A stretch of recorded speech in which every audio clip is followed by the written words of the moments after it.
वाजले आणि आम्ही आता चाललाय रोटरी क्लबमध्ये। नमस्कार, मी वर्षा आणि माझ्या एका नवीन मराठी ब्लॉगमध्ये तुमच्या सगळ्यांचे स्वागत। आणि ही वेळ होती संध्याकाळची, म्हणजे आता रात्र झालीच होती, 9:15 वाजले होते आणि आता आम्हाला जायचं होतं रोटरी क्लबला, कारण मुलं आदल्या दिवशीच जाऊन आले होते। 4 दिवस झाले सुरू झाला हो आणि आजचा होता शेवटचा दिवस। तर मुलं आदल्या दिवशी जाऊन आले तरी त्यांचं मन काही भरलं नव्हतं झुल्यावर बसायचं, त्यांना झुल्यावर बसायचंच होतं। त्यामुळे मग मी नव्हती गेली, तर मग म्हणे मम्मी तू पण चल म्हणे आज, म्हणून मग आता त्यांची हौस पूर्ण करण्यासाठी जावंच लागलं। तर मी हे आणि वैष्णवी आणि देवांश एका गाडीवर झाले आणि आम्ही दोघं जण एका गाडीवर शदेरीने आता निघालोय रोटरी क्लबसाठी।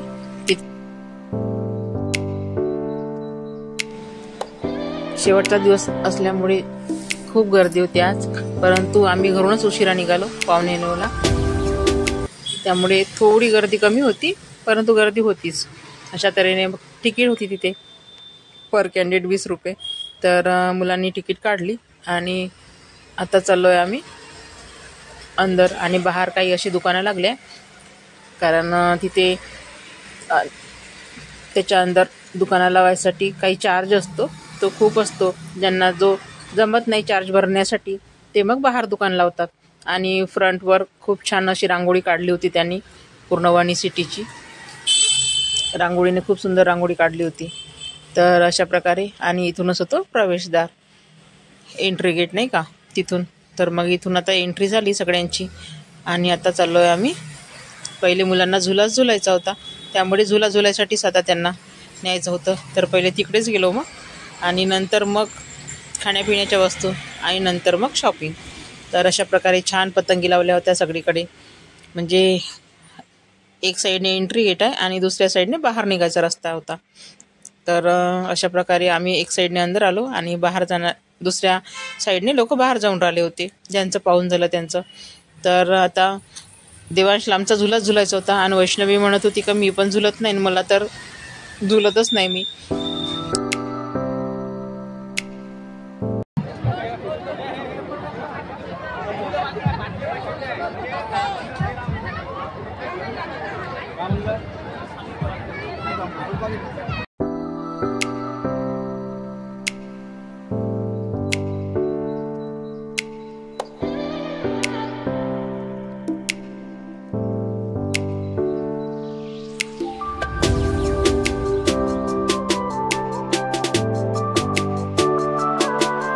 आणि लहान मुले मागे छान उंच उड्या मारत होते, ते नेट बांधली होती आणि त्याच्यावर उड्या मारत होते ते, हे पण होतं मुलांसाठी।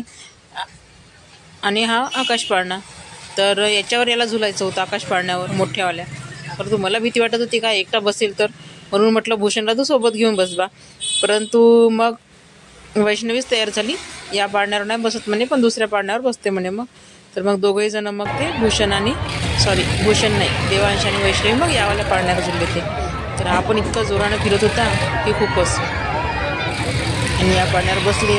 आणि साईडने होता ड्रॅगन पाळणा होता हवाला, हा तर खूप मोठा।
मुलं पाळण्यावरून उतरले होते आणि आता त्यांना काहीतरी खायचं होतं.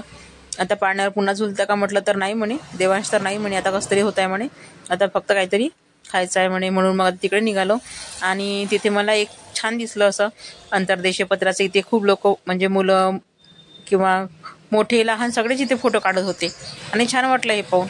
जुनी आठवण झाली, कारण आमच्या वेळेस हे अंतर्देशीय पत्र आणि पोस्ट कार्ड हेच होतं. जर आपल्याला कुणाची खुशाली कळवायची असली किंवा आपलं सुखदुःख जरी काही सांगायचं असलं तरी पत्राच्याच माध्यमातून सांगता येत होतं. आणि आता तर फोनच झाले. म्हणजे तेव्हा कसं होतं, 10 किलोमीटरवर जरी असलं तरी पण पत्रच लिहावं लागत होतं, कारण पत्राशिवाय काही पर्याय नव्हता. तेव्हा गाव जरी जवळ असले तरी असं वाटायचं का गाव खूप लांब आहे खरं, परंतु आता फोनमुळे आपण कितीही लांब असलो तरी असं वाटते की आपण घरीच आहो खरं. आणि पत्र हे महिन्यातून 15 दिवसातून अशीच यायची. आणि आता तर काय फोन रोजच होतात, 5 मिनिटांनी, अर्ध्या तासाने, 1 तासाने, दिवसभरातून कितीदा तरी आपल्या नातेवाईकाशी, आपलं जवळच्या नातेवाईकाशी बोलणं होते. असो, त्यानंतर आता मुलांना काहीतरी खाण्यासाठी पाहिजे होतं, त्यामुळे मग गेलो चाट सेंटरकडे गेलो. तिथे खूप साऱ्या वस्तू होत्या, झुणका भाकर, मसाला भात, पराठे, सर्व काही पदार्थ होते, मंचुरियन, नूडल्स, सगळंच काही होतं. तर मग मुलांनी पहिले झुणका भाकर खाल्ली, त्यानंतर मग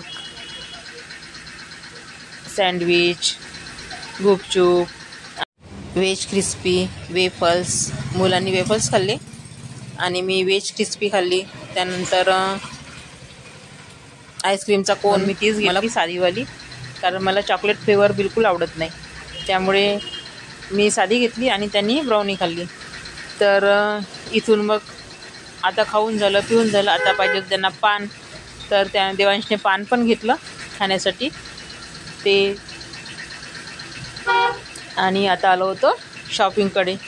तर शॉपिंगमध्ये सगळ्याच वस्तू घरी होत्या, त्यामुळे काही शॉपिंग वगैरे काही केले नाही, फक्त बॅग घेतल्या मी इथनं, कारण बॅग छान होत्या आणि म्हणजे प्राईस खूप कमी होती याची बॅगच्या मानाने, त्यामुळे मग 2 बॅग घेतल्या. आणि आता शेवटचा दिवस असल्यामुळे सर्व लोक जमले होते, रोटरी क्लबचे जेवढे सदस्य आहे तेवढे जमले होते तिथे. आणि माजी खासदार हंसराज अहिर हे पण आले होते तिथे. तर अशा प्रकारे आता आजच्या कार्यक्रमाचा एंड होणार होता आणि इथेच आमची पण सगळी शॉपिंग वगैरे झाली आणि आता आम्ही घराकडे जायला निघालो होतो. तर हा व्हिडिओ मी इथेच एंड करते आणि व्हिडिओ आवडल्यास नक्कीच लाईक, शेअर आणि सबस्क्राईब करा आणि पुन्हा भेटू एका नवीन व्हिडिओसह. तोपर्यंत सर्वांना बाय बाय आणि सर्वांना शुभरात्री.